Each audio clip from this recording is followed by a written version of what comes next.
Arun, it's a pleasure always to talk to you. At the outset, congratulations on taking the new role as the Dean of the School of Sustainability at Stanford. I think it's called Stanford Doerr School of Sustainability. It's a great, great job, and you are the founding dean. But before I come to that, I just wanted to get your perspective, since you've been also at the head of the energy department at the US government. Climate change has been a big topic. It's been there for many years, but especially last year or so, we're seeing the consequences of that. There are always some naysayers, but you cannot deny science. It's very important. So for those of us who follow climate very closely, where are we and what do you think we should be doing? Well, first of all, thank you very much for inviting me. Climate change and the consequences of climate change on energy, water, our environment, as well as our communities that are under threat because of extreme weather conditions that are induced by climate change. I mean, that's the reality, is that people will get affected. Food supply chains will get affected. Our energy system, electricity grid may not be enough to sustain a heat wave where demand for air conditioning goes up, and the grid was never planned for those things. So I think there's some very significant risks ahead of us. And whenever there's a risk, like you have in your own life, you take an insurance policy. The insurance policy is a combination of science and technology, as well as the right kind of public policy to turn the economy around towards clean. And that includes not only reducing the emissions, but also looking at how you take CO2 out of the atmosphere or other greenhouse gas out of the atmosphere. That needs new technology. And so we have made some head start with solar, wind, and batteries for electric vehicles. But this is just the start. There's a lot more to be done. So I think there's a lot of hope. I don't want to give the impression that everything is done already, but there is hope in using our intellectual horsepower. I call it the biggest renewable resource is our intellect. And so if we can think through this and really try to get the right policies as well as the technologies in place, I think that's the only way to do it. But it has to be a collective action globally. So this is the defining issue of the 21st century, because every human being is going to get affected. And if you don't do this, the next time we have a drought, a massive drought, and a food security, there'll be climate refugees, and that the risk for that is very significant. Arun, the other thing is about the great initiative at Stanford. John Doerr, gave this big endowment for this particular cause.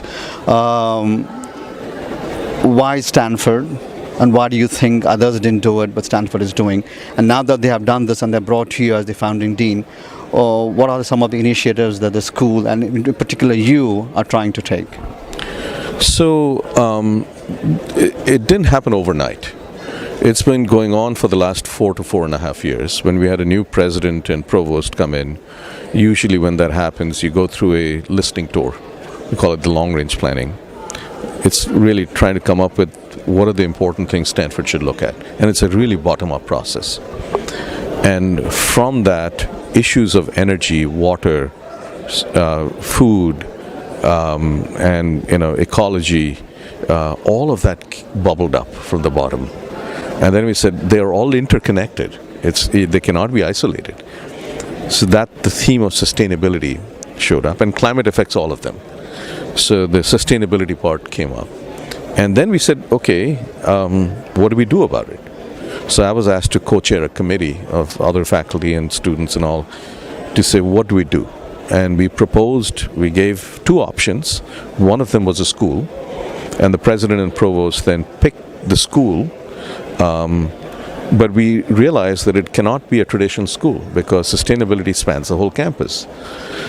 But we needed a school because you hire faculty, you recruit students, you give degrees, and that's the job of a school, and we needed that.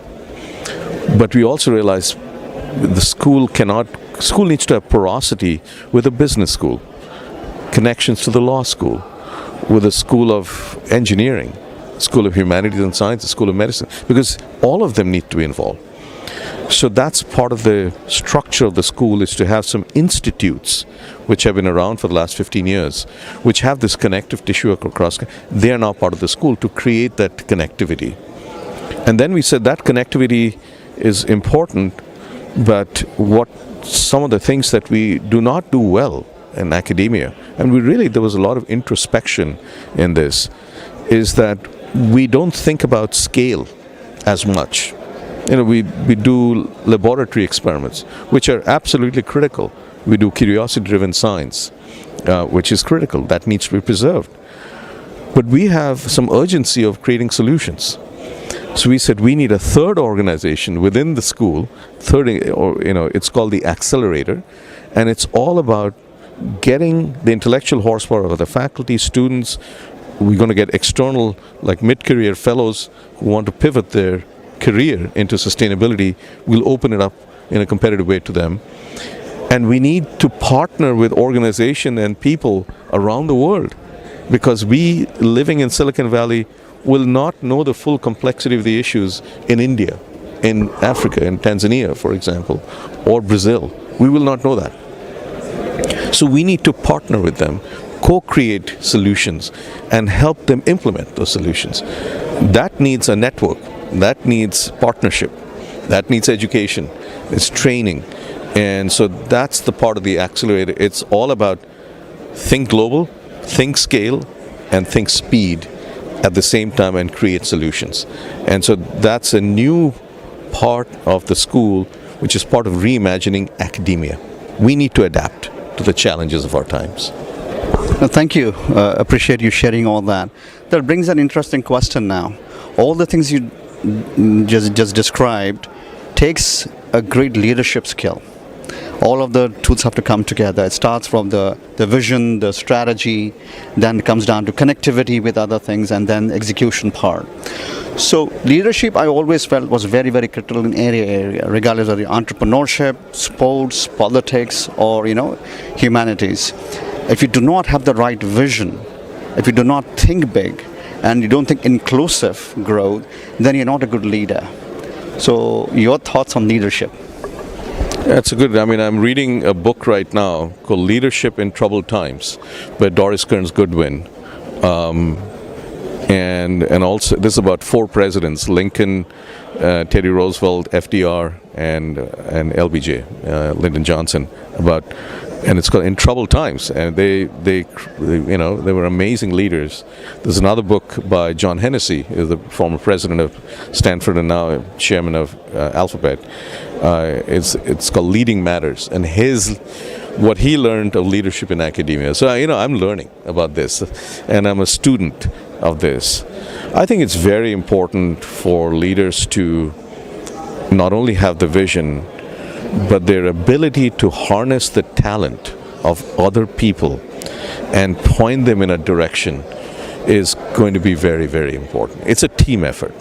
So harnessing the ability to harness the talents. There needs to be empathy. Very important. There need to be generosity. Okay, the leader needs to instill the sense of self-belief that the team can do it despite other odds towards a destiny. And the master stroke of a leader is how many leaders they create in the process. So I think that is absolutely critical.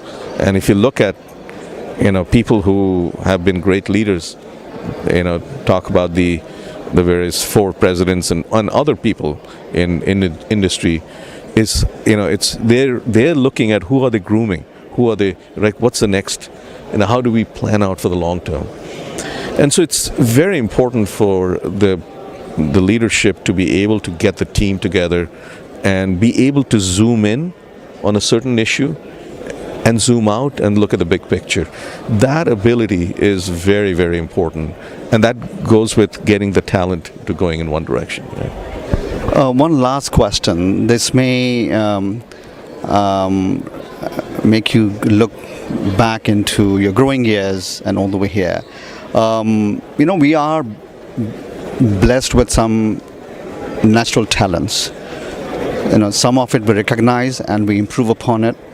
Most of the time, we are part of the ecosystem that we are surrounded with. But we're always on a path of growth. There is a fine line which distinguishes between the quote-unquote success. And success, I know, is very relative, but still, the successful people and the not-so-successful people. There's no scientific formula, but still, as a human being, we try our best.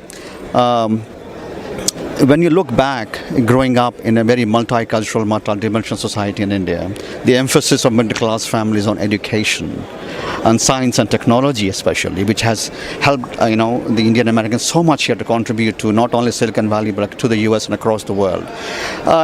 Where you are now, when you look back, there are so many things that come to your mind. So if I may, I know it's not easy, but if you can pick up 2-3 things which you can share with the younger generation to focus on, and that'll be a lot more helpful, I think. Well, that's a tough question. I mean, when I look back at my own life, I was born in Calcutta and grew up in Delhi and went to a boarding school. Family life was any other middle-class family, right? So the emphasis in education was huge from both my father and mother, both of them. And so they put us in the best school, even very expensive school, despite financial hardships, right? So their emphasis on education was critical. And I went to a boarding school, which means that when I was 12, so I left home and I had to be with friends and I had to get along, and you learn a lot in the process. And they're still my friends. We keep in close touch with them. And so the understanding, the reliance of forming the team again to do things was very important. And the ability to get along with people who are different from you. And we had a mix of people in a boarding school from all backgrounds: business background, military background. My father was a government servant. All those background. Others were princely states, in Rajasthan, and went to Mayo College. So all of that, we were all in the same boat and living together. That really, shaped my thinking. And then I went to IIT Bombay, and IIT is just an amazing talent pool. And it's not just academic talent; it's talent in many, many different ways, and that definitely had a huge influence on me on how to learn things. The curiosity and the ability to engage with each other. It certainly teaches you humility, for sure, because there are people who are really super, super smart.